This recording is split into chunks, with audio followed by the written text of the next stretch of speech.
Hello, everybody, and welcome to the Wait, What Are We Talking About podcast, episode 171. My name is Bret, aka Enigma 9011, and you can catch this podcast live each and every Sunday over on twitch.tv/Enigma 9011 at 8 p.m. Eastern. You're joining the chat, joining the conversation, join on the fun. We'd love to have you in on all the craziness, but if you can't catch it live, that is A-OK. Go over to YouTube and podcast services the very next week, where it's broken out topic by topic and put as one big video in MP3 for your amusement on the following Friday. Last but not least, any way you could support the show: likes, comments, subscriptions, reviews, anything. It may seem small, but it does help the channel grow and, continue. So, if you have the time, please do that.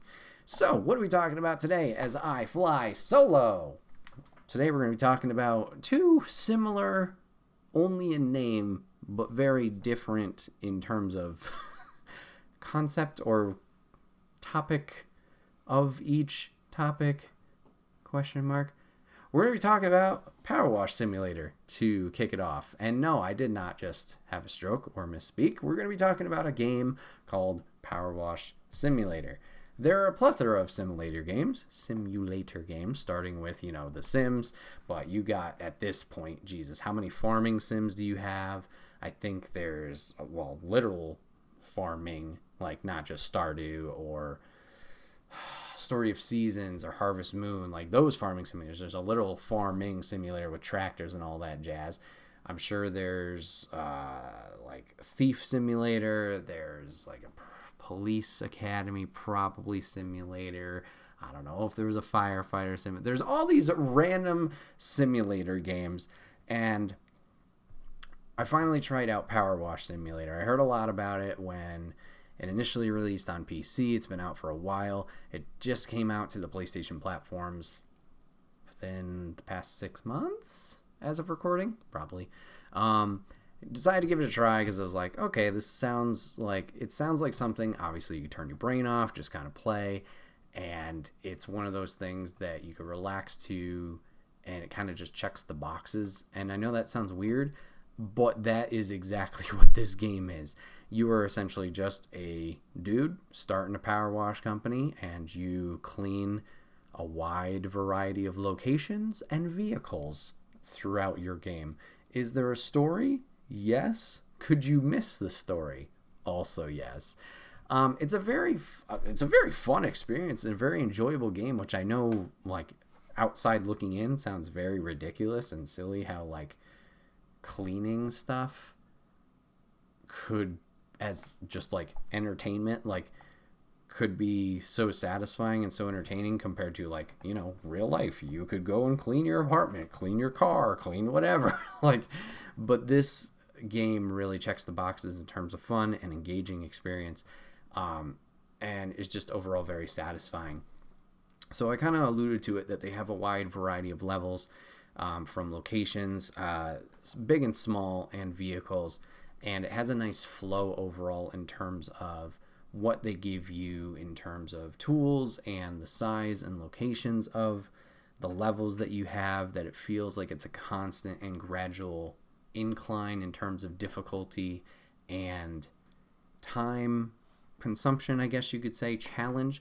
Like, it's appropriate. It's a good trend and a good flow where, even though it does get a little bit more difficult because there are more things to clean, it never feels impossible or like frustrating of an experience, which in terms of game design, from the little bit I know, it hits that perfect balance that games look out for in terms of, a challenge scale and time scale, whatever it is. Perfect flow. So they start you off with very small things to clean. So I think the first thing you clean off is your van that you're actually going to be using. And you'll learn, like, okay, what different nozzles do you have? What different pressures do you have? Once you get attachments, what attachments can you use? If you're going to use soap for different materials like metal or wood or an all-purpose cleaner, if you want to use those, what can you do? There's different positions, which sounds really weird, of how you can power wash. Power wash standing, power wash crouching. Or if you want to be a badass, power wash in a prone position to get all the guck and grime off of those objectives. So you start with a van, and then you go, I believe, to like a small house, and they kind of, along with the different locations and vehicles, they kind of have a nice, once again, going back to the flow, they do a very good job of mixing in when vehicles come into play and when you go to the bigger levels and locations. So, for example, a little bit into the game, you'll go to like a bungalow or a house and you'll clean that off. And obviously it's going to take a little bit more time. It's a bigger area that you need to clean and all that stuff. After each level that has like a sizable objective or a lot of objects to clean, they will give you a smaller one to kind of just knock out of the park quickly. Makes you, feel that sense of accomplishment really fast, a little bit of a breather before taking on your next giant task. So that's a really good thing that they do in terms of flow.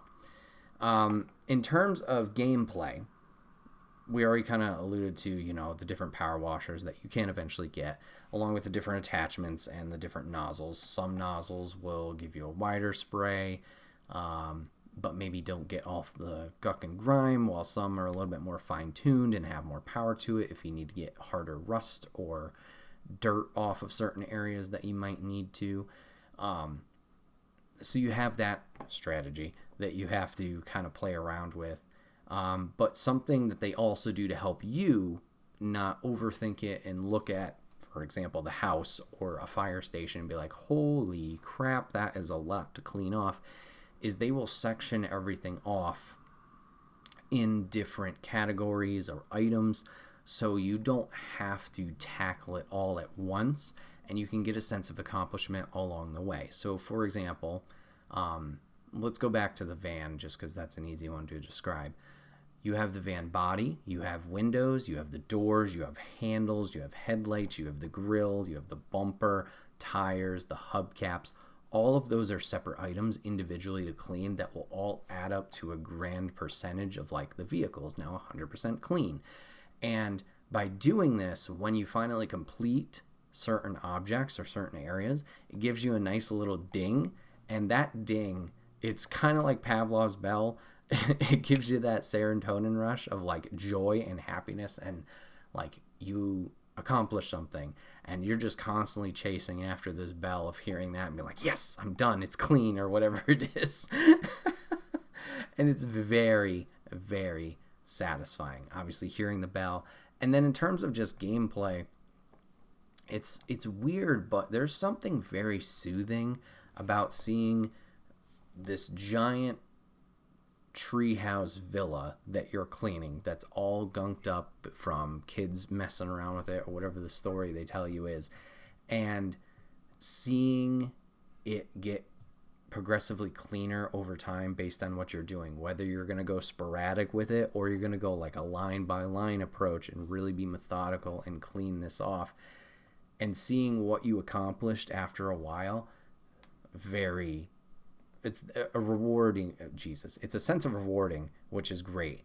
And another layer that they add to it along with the bell is whenever you finish a level, whether it's a vehicle or a location, they'll give you a playback of your playthrough on it. So you'll see your little character going around spraying everything down and progressively getting more clean and clean as you go until the level is done. It's just a lot of fun. It's been very rewarding.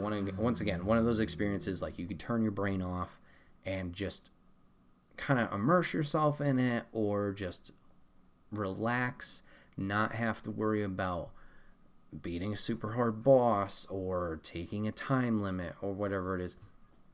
You could just turn off your brain, power wash some stuff, check the boxes there, and get that sense of accomplishment. Speaking of challenge, they do have a wide variety of modes. They do have your career mode, which is essentially the story mode, which you'll get glimpses of storytelling in the like text messages you'll get from clients about different things that are going on, or things about the items that you're cleaning. And once you get towards the tail end of it, the story kind of ramps up a little bit. And I know that sounds weird for what at least the concept of the game is in terms of cleaning. But there is that story there.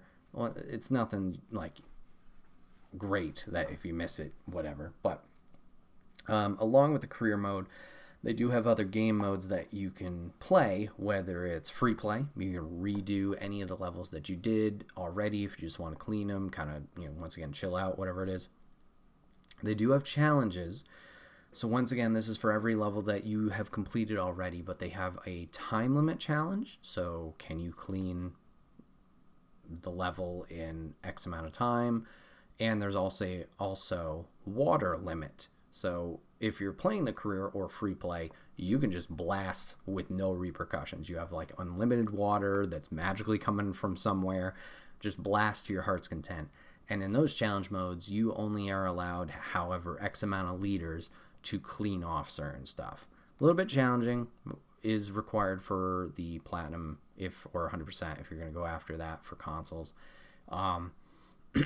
So those are there if you want it. And then they do also have bonus levels. Now, I don't know for PC. I can't speak on them. Maybe like modded levels, of course, could be involved in that. People's creations. I don't know 100%.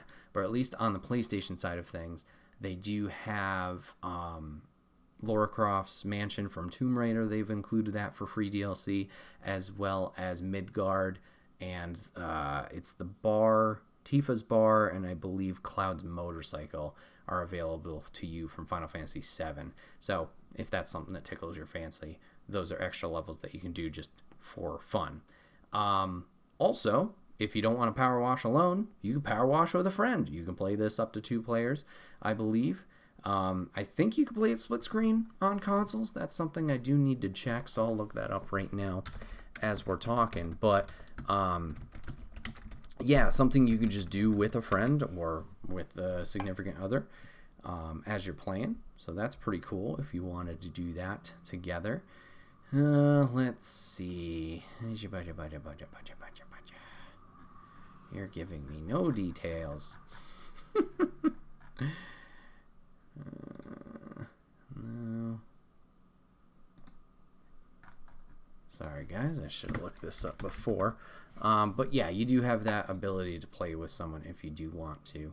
Up to 4-player multiplayer. But it's online only, so there is that. So you could do, some kind of, I don't know if you could do game share or whatever, but you could play that online with friends if you do want to. I don't know about cross-platform or any of that, but at least on the program or platform that you have chosen, you can play online multiplayer if you do choose so. Yeah, overall, just a very fun experience. I think it's like $20-$30 overall. I would highly recommend it to anybody. Once again, it's just one of those games, like you play it and it's that simple concept, simple game, just checks the boxes. It sounds weird, but it's very satisfying. Similar to, I know a while ago, we talked about like a game called Unpacking, where you're just unpacking boxes and going like organizing rooms, stuff like that. It's one of those experiences that's just very, like, it's a happy, makes you feel good, gets the good feelings going as you're playing stuff. So I would recommend people give it a chance. I'm looking forward to seeing what else this developer makes. I gotta do a little bit more research into them, see if they're planning on putting out a sequel of some kind, or maybe have other simulator games, maybe giving them a try, and just having that experience of more a relaxing type game where you don't have to focus on a narrative or focus on objectives. I mean, obviously the cleaning objectives, but like these harder mission type things in a more traditional game. While obviously those experiences are great and not bad, sometimes, it's nice to just flip over to the other side of gaming where it's more of that relaxing experience. And I wouldn't say less focused, but a calmer experience overall, just something to kind of chill with. So yeah, Powerwash Simulator, a lot of fun. Got the platinum for it. Not too hard on the platinum. I would say you do need to get 5 gold medals in the challenge mode. That can be a little tough, but it's just a few attempts and you can try it. Look up a guide on YouTube or whatever. There's plenty. There was one achievement or trophy for clean like 95% of an object or location without completing any of the items. That one takes a little work, but once again, not impossible. I think it took me maybe 5 tries on a certain vehicle. But that one just is strategy and patience. So overall, a good experience in terms of trophy and platinum, not an impossible time. But yeah, Powerwash Simulator, check it out. See if you like it. So sticking on the power train, let's move over to topic 2. Let's talk about Power Rangers. What? Yeah, I know. The whole, like I said, they're similar in title, but not similar at all in terms of context. Very strange. So yeah, I kind of wanted to gush about Power Rangers a little bit in light of the Netflix special that came out not too long ago, Power Rangers Once and Always. Now, I have not watched the special, so I'll just put that out here right now. Haven't watched it, can't give a fair shake of opinion. Seems like the people who have watched it really enjoyed it. It's nothing that's going to break the bank in terms of story or cinema or anything like that, but it's exactly what Power Rangers is and always will be, is cheeky, cheesy, fun. And it was nice to see, the reunion of some characters with Walter Jones and David Yost coming back, along with Steve Cardenas and Catherine Sutherland, Johnny Young Bosch, Karan Ashley, like a couple of the OG Rangers. Obviously, Walter and David being the first 2, and then you have second iteration of Red Ranger, second iteration of Pink Ranger, third Yellow Ranger. Oh, that's a whole new character. My bad. Second Black Ranger, second Yellow Ranger. Yeah, so you got a lot of, OG in terms of the first couple seasons. Unfortunately, not everybody makes the return, so you didn't have Amy Jo Johnson being there. You didn't have Jason David Frank, R.I.P., Austin St. John. Obviously, the original Yellow Ranger, because of her passing ages ago. I don't think I've ever learned how to pronounce her first name, so I don't want to pronounce it, but Miss Trang. Yeah, so you get to see some footage of them, I guess, in terms of like flashback or archive footage, but they were not part of this new special. But yeah, it just seems like it's more fun, just Power Ranger gimmick stuff, as Netflix now kind of seems to be the platform for Power Rangers. And yeah, just kind of wanted to gush over Rangers and my history with them. If you've been here on the podcast for a while, you may remember some of the earlier episodes were me bitching and moaning and complaining about the 2017 Power Rangers movie before that came out, and then being proven wrong because it was actually good. Not everything was great about it, but it turned out to be a good film. Just want to talk about it and just kind of talk about like how crazy it is, how successful, and like, what's the term? Not ageless, but how long this franchise has gone and what kind of media platforms it's gone through or cross over to. I don't know what I'm trying to say here. So you start with, obviously Super Sentai, totally different program. Then we Americanize it into Power Rangers, going into the TV show, going into films, going into comics, going into video games, going into, totally other stuff, music and stuff like that. It's crazy to see how one product just branched out and exploded in terms of all these different medias and platforms. And especially seeing what it is. It's just 6 kids, superpower kinda, and it's the typical every episode. Something's going on in the kid's life. Monster gets sent down. Fight monster. Defeat monster. Monster gets giant. We fight giant monster and giant robot fight. And then we solve kid's problem. Like, every episode is almost the same, except for maybe bigger story arcs that are like 2 or 3 parters, where you have actually some narrative and context or content going on that is meaningful, and not filler, but fluff in between the big stuff. So I watched Power Rangers pretty much from the start, or at least watched the reruns of a lot of programs because Mighty Morphin started in 93. So, as a kid, I wouldn't be able to watch that. But I think I popped on maybe around... See, I feel like looking at the dates of these, I feel like I watched some of them as they were airing, but I guess not. So around Zeo Turbo must have been where I started watching. But I do remember watching a lot of Mighty Morphin Power Rangers on Fox when they must have been doing replays and going through their stories. And just seeing the evolution of the characters and their story from Mighty Morphin to Alien Rangers and that little kind of in-between half season to Zeo to Turbo to Space to Lost Galaxy. That whole saga, I think that's called the Zordon saga. Zordon. I don't know why I put an E-N there. I think that's all kind of one continuous chunk if you want to MCU it before the MCU was even a thing.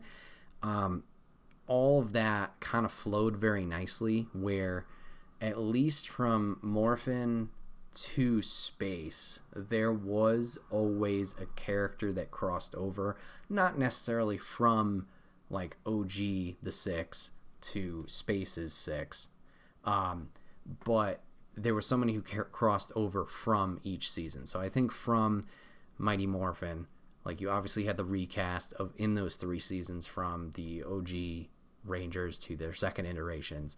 The second iterations, Jesus, words, all moved to Zeo. Cool. And then from Zeo to Turbo, I believe you had 4 of them move in because you had the kid. Oh, I can't remember his name. But you had the kid hop into Turbo because Rocky got injured. Oh, now we're getting real into the lore. I think his name was Justin. And then from Turbo to Space, that was another 4 out of 5 because Justin couldn't go into space because Justin was a kid and he had to stay into school and, be educated, which made room for the new leader, Red Ranger, Andros. I think it was Andros? Or no, that's a Star Fox villain, isn't it? And it's something. And then that's where we kind of got the gap of... like, you went to Galaxy, which I think is still technically part of the Zordon thing, but that was all new people that we got from there. There was no crossover. It was Andros, I was right. Whoa. But that was the big chunk that pretty much I watched. Then we got the Lightspeed Rescue, and that was where I kind of cut off. I don't know if it was an age thing. I know for certain one factor it definitely was. So in terms of the previous seasons, maybe not necessarily in Space and Lost Galaxy as much, but they were kids, teenagers with attitude, and they went in and they were doing the thing.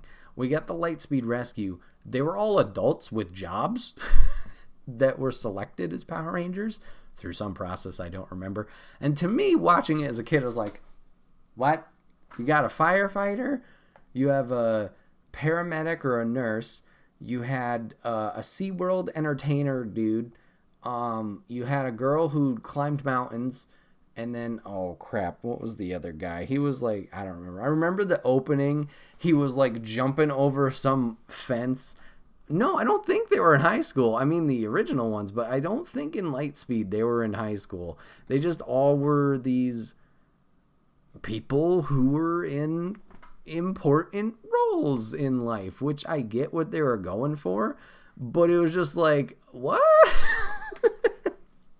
So that was where I kind of dropped off in interest, and it was just like, nah, this isn't for me.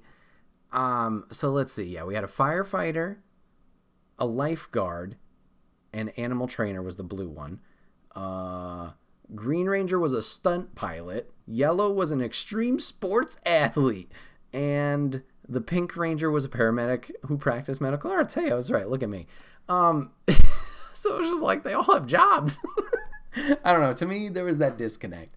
So I kind of dipped out a little bit there. And then I knew about it, just because I had seen ads and stuff like that. It was still going on. It seemed like every year there was a new season. So I knew about Time Force. I knew about Wild Force, which Wild Force is where I kind of came back in and got invested in it. And it was still at this point, I think after Lightspeed was when we finally got like a whole new cast every time. So we had 6 new Rangers, we had a new guide or protagonist hero that was with them, and a whole new villain. So Time Force, we got that. Well, Lightspeed started that. So once we got to Wild Force, everybody was new, but it had this kind of interesting touch to it and flair to it where it kind of paid a little bit of homage in terms of the animals to Mighty Morphin, which I think intrigued me.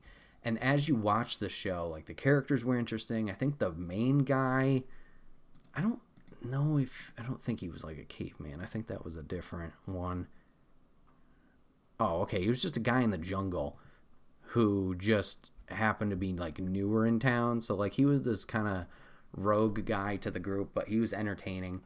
But as you watch the show, something that was also neat, usually in all of these, you have the Megazords, so you can fight big monster, big robot. And they each had a piece of the robot that was theirs, whether it was an animal, it was a vehicle, it was something, and they would all come together, be this thing. And they've always had iterations on it, for sure, where, like, obviously with Mighty Morphin, if you got the Dragon Zord, they would meld with the other Zord, the Megazord, and become whatever they called it, Ninja Megazord. I don't think it was that. Or when the White Ranger came in, you got the eagle swooping in and come in the wings on the back, and I'm sure there was other stuff. But in Wild Force, they had totally different Zords that eventually came in that they kind of like acquired throughout time. Like, I think there was an elephant and maybe a gorilla. I don't remember. There was like other ones that kind of came in every once in a while. I was like, oh, that's really cool. The coolest part of Wild Force was when they did their anniversary special. And I'm like, I know what you're saying. You're like, what anniversary special? They did a very special episode called Forever Red. And I remember being hyped as shit for this episode when they first announced it and the lead up to it, and when it eventually aired on Fox or ABC Kids at this point. Very, very cool. So Forever Red was this big reunion of every Red Ranger from all of the episodes or seasons past, and they were coming together to fight some space Beetleborgs dudes from Power Rangers Zeo, I believe. And it was stupid. It was hokey. It didn't play into the main story at all. It was really like Wild Force Red guys like, hey, I'm getting called over to this thing. And then they just all kind of show up in their epic moments. And you see Austin St. John come in on a motorcycle. And, he's a little bit huskier than he was in the past. But he's like, hey, I'm the original guy. And then, of course, Jason David Frank is the shit, and the coolest one is Tommy, and like everybody's like, oh my gosh, Tommy, he's the coolest badass Ranger ever. Yeah, fuck the other Red Ranger guy, he sucks. Like, it was just so stupid, but it was a fun time seeing them all come together, and you got to see all of them. Pretty much everybody came back and made an appearance in there. I think the only one that didn't make the return was the Alien Rangers. He was there, and it was a very cool appearance because I liked the Alien Rangers suit a lot because it was very basic, but it looked cool.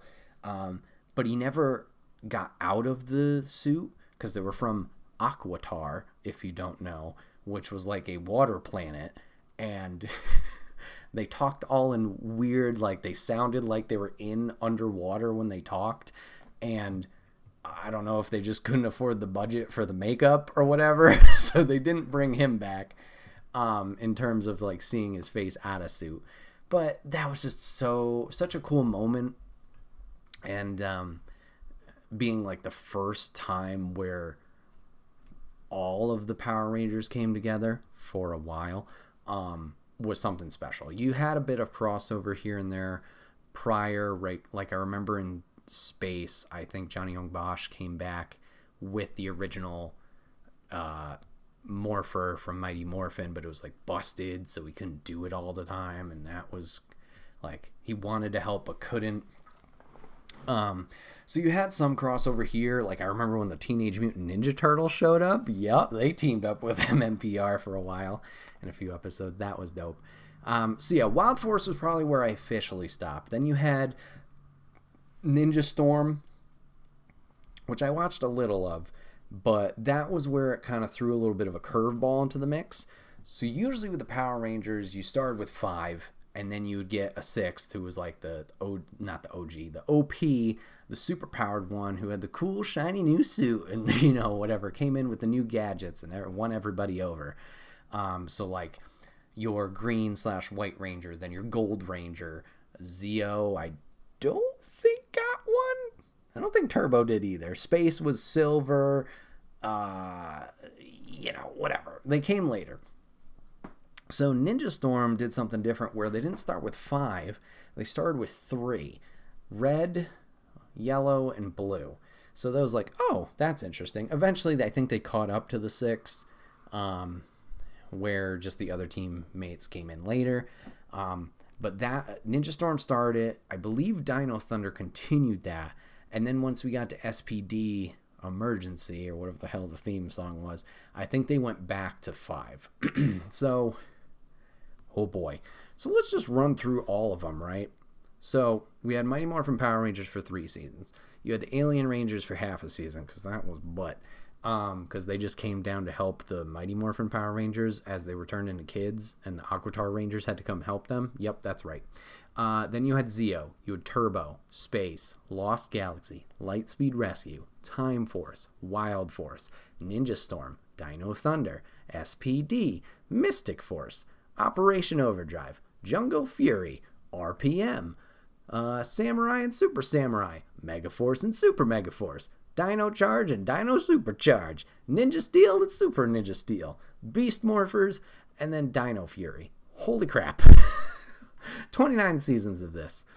So yeah, I think once I kind of got a glimpse of a little bit of Ninja Storm, then it was like, nope. Didn't know what was going on with any of them. But it's cool to see that it's continued. And obviously, it's something that goes generation to generation and is not necessarily for me to watch because I'm not the target audience anymore. It's now for the kids of today who are hopefully watching it and getting something out of it. And it's cool to see them not rehash it, but reiterate, do it with a new cast, give opportunities to people, there. In terms of acting and all that stuff, but bring something new to the table for the audience of today coming into it, boys, girls, whoever is watching this, and give them something to hopefully enjoy and get something out of it. So from TV shows, they crossed over to movies. So in terms of OGs, so we had the Mighty Morphin Power Rangers movie releasing on, my birthday.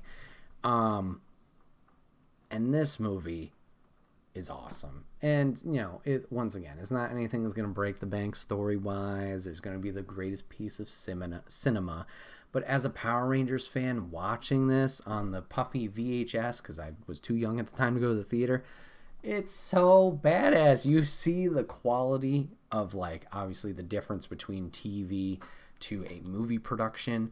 Seeing the suits once they first morph in the construction site and they all get their little entrance and you get to see the emblems of each of the morpher in this high def at the time 3D and the graphics and seeing their struggle and their journey. You see some power-ups or different powers that they have in the fight with Ivan Ooze and those guys. Seeing the struggles, seeing the downside of them losing their powers, then doing the ninja stuff, and then getting the powers back, and then the Megazord in 3D, and Ivan Ooze being a dickhole, and so fun, so satisfying, a great movie that I will go to all the time, or quite often, and rewatch. It stands up, it holds up. Obviously, if you don't have the fandom, you might not get out as much of this as others, but still, good times. They did go back to movie theaters with earlier iterations one more time with Turbo Power Rangers movie. Quick harkening back to the original movie, This was a weird one because it didn't tie into the continuity. It was kind of just its own separate thing. So nothing carried over in terms of the show. They kind of redid how they were going to move on from there to go into Zeo. But yeah, didn't flush it out or combine it in between the two. But Turbos was your transition from Zeo Rangers into Turbo officially. So I mentioned to it or alluded to it earlier with Rocky gets hurt, then Justin has to step in and become a Ranger. This was the origin story of that, where you saw the Rangers go from the Zeomorphers, and they actually show it in the beginning of the film, going into their new abilities, new suits, driving the cars, looking all cool, and then going on the pirate ship, and then dealing with evil versions of the Red Ranger and Pink Ranger and saving them. So you get to see that evolution there. Didn't perform as well as I'm looking at money right now. Yeah, it's hoofa. The original movie made $66 million. Turbo made $9 million. Whew. Yeah, definitely not as good. I still like it a lot, not gonna lie. But definitely has a different quality compared to the first one. Does not look as heavily produced. It looks more like kind of a middle step between the TV production and what the first movie's production level was. Not bad, just I can see why it maybe didn't deliver as much. The characters weren't as... They were betting on new characters and new villains in that hadn't been introduced yet in terms of the TV series, so there's a lot of, not unknown factors, but questionable factors in terms of characters to invest in or feel threatened by, I guess, in terms of antagonists. So that was there. And then we got the 2017 movie. So like I said earlier, we talked about this on the podcast ages ago at this point, where I was talking about like, looks dumb, the Morphers look dumb, and Alpha looks dumb. I'll still stand by that. Alpha was horrendous. But in terms of a movie, they went for a darker feel, darker tonality. Fine, I get it. It was more of just like dumb fun. Not everything is great, but it did actually deliver in the end. I will say, in terms of the Rangers themselves, I think Billy's character was probably the most memorable. R.J. Seiler, I believe, is the actor's name. His character was probably the best that they did. The rest were kind of like, they had moments, but they weren't very memorable. I did enjoy Bryan Cranston's Zordon, as well as Elizabeth Banks' Rita. I thought they had a cool story there of them being, early versions of the Rangers, which also might have been actually what they said in the TV series, but showing them, clashing and then leading to this follow-up clash here. They had cool things that they showed and new energy to the original series and story that they had told, obviously, years and years ago, and had potential for the future. It was another one of those things where it didn't do super great. Like, apparently it was a bomb, quote unquote. It is in the green, it looks like. Yeah, it did make money, but still wasn't as much as they were hoping for. They did tease a continuation of the story with Tommy eventually showing up. We never got an actor or actress, as some theories would say, showing off Tommy, but we did get a post-credits tease for them. So, unfortunately, you probably will never see what the director and the team there planned for what was next, just based on the, how the film turned out in terms of financially, how it performed. And apparently we're now getting an entitled Power Rangers film reboot at some point through Entertainment One, and it will be distributed on Netflix. So, potential. We'll see. I don't know. But there's hope there. So we talked about TV. We talked about film, which, Those are probably the two most well-known forms of media that this product has gone into, besides action figures, another one I didn't mention. But it's crazy to see how these games have broken forward through with like video games and comics. So video game wise, like there's been so many video games that the company has put out with the Power Ranger name, like whether it was Sega Genesis or Super Nintendo or PlayStation or Game Boy Color, Game Boy Advance. They're still making games, including a great fighting game, especially if you're into like Marvel vs. Capcom or 2D fighters. Power Rangers Battle for the Grid is an amazing game. It's crazy to see the titles that they did have across all these platforms, and some obviously to variety of success, but interesting to see them put the effort into it and do this cross media to just kind of promote their product. I remember as a kid growing up, I think I had Lightspeed Rescue for the Game Boy Color, which was a good one. I think it was one of those games where you needed like a code, like you didn't save your game, you needed a code per level, which is a little frustrating. And then I also had the Time Force game. That one I think I had a little bit more fun with, in terms of just like the challenge of the enemies that were there and the different time periods you would travel to for levels that they made you go through. But let's talk about Battle for the Grid, because this one's an interesting one. I think this was an independent production team. So let's see. Fighting game developed by San Francisco-based developer Enway, featuring characters of the Power Ranger franchise. It was released digitally. So fighting game in which players compete in battle using characters with different fighting styles and special attacks. Players select teams of 3 to engage in one-to-one combat and can choose to switch between them at any point during the match. So yeah, very similar to Marvel vs. Capcom. Very good combat flow. So when the game initially launched, it didn't have a lot of characters. It only had 12 available to it, which I think was something that held it back, but I understand it was a smaller team. So limited roster, but the amount of combos and the flow of the combos and how the gameplay actually was fantastic, and still is fantastic. And this game has gotten a lot of support since it's come out. I think it might be done in terms of DLC and characters that they have released for it, as Enway seems to be working on their new Power Ranger game. But this was something that like sparked a lot of the FGC, the fighting game community, and got people excited about it. And it was a good match for like, hey, let's take a game that people are like thirsting for, that unfortunately Marvel and Capcom can't seem to come together and make. We had the Marvel vs. Capcom Infinite, where the gameplay was there, but the rest was just lacking so much. Where we had the hopes, the audience was there, it didn't deliver.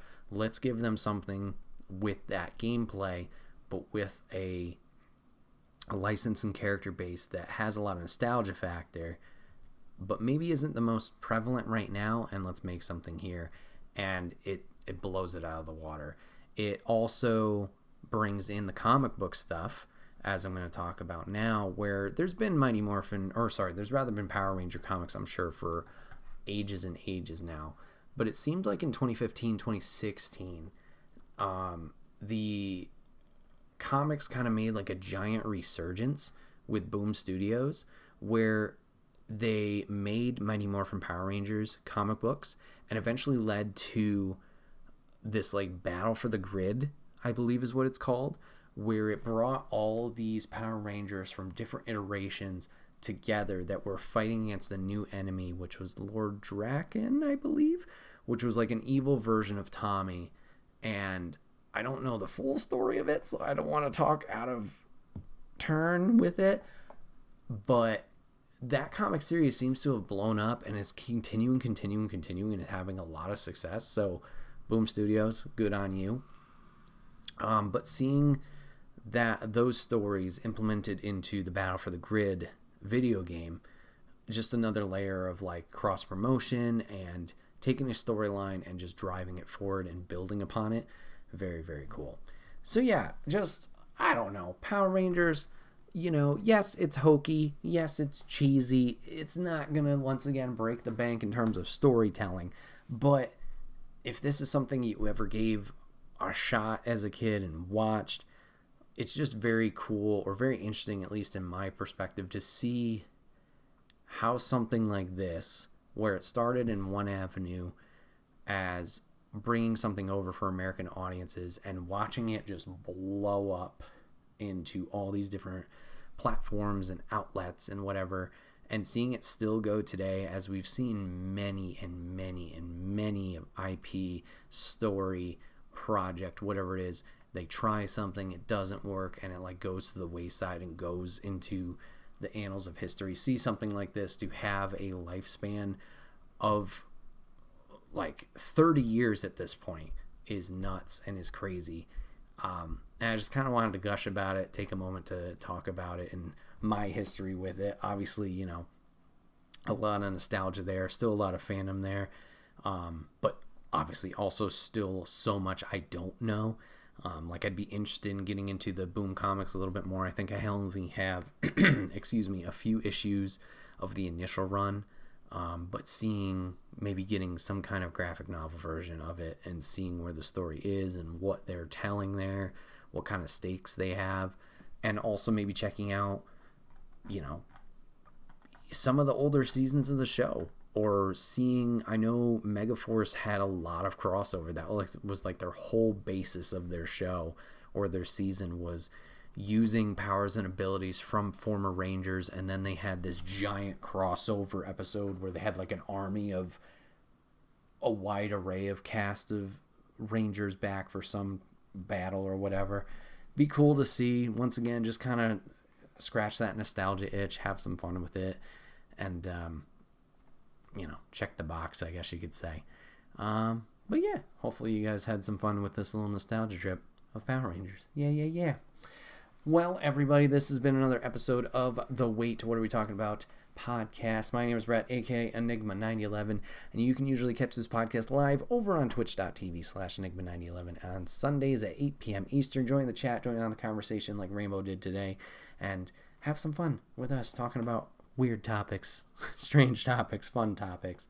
But if you can't catch live, that's A-OK. Go over to YouTube and podcast services the very next week, where it's broken out topic by topic and put as one big video and MP3 for your amusement on the following Friday. Last but not least, any way you can support the show, likes, subscriptions, shares, reviews, whatever it is. It may seem small, but it does help the channel grow, helps us out significantly. So whatever you can do, if you have the time, please do that. We would love you for it. Appreciate you guys hanging out for this one, for two very different topics, but hopefully you had some fun with it. Thanks for watching, thanks for listening, and we'll see you guys on the next one. Take care.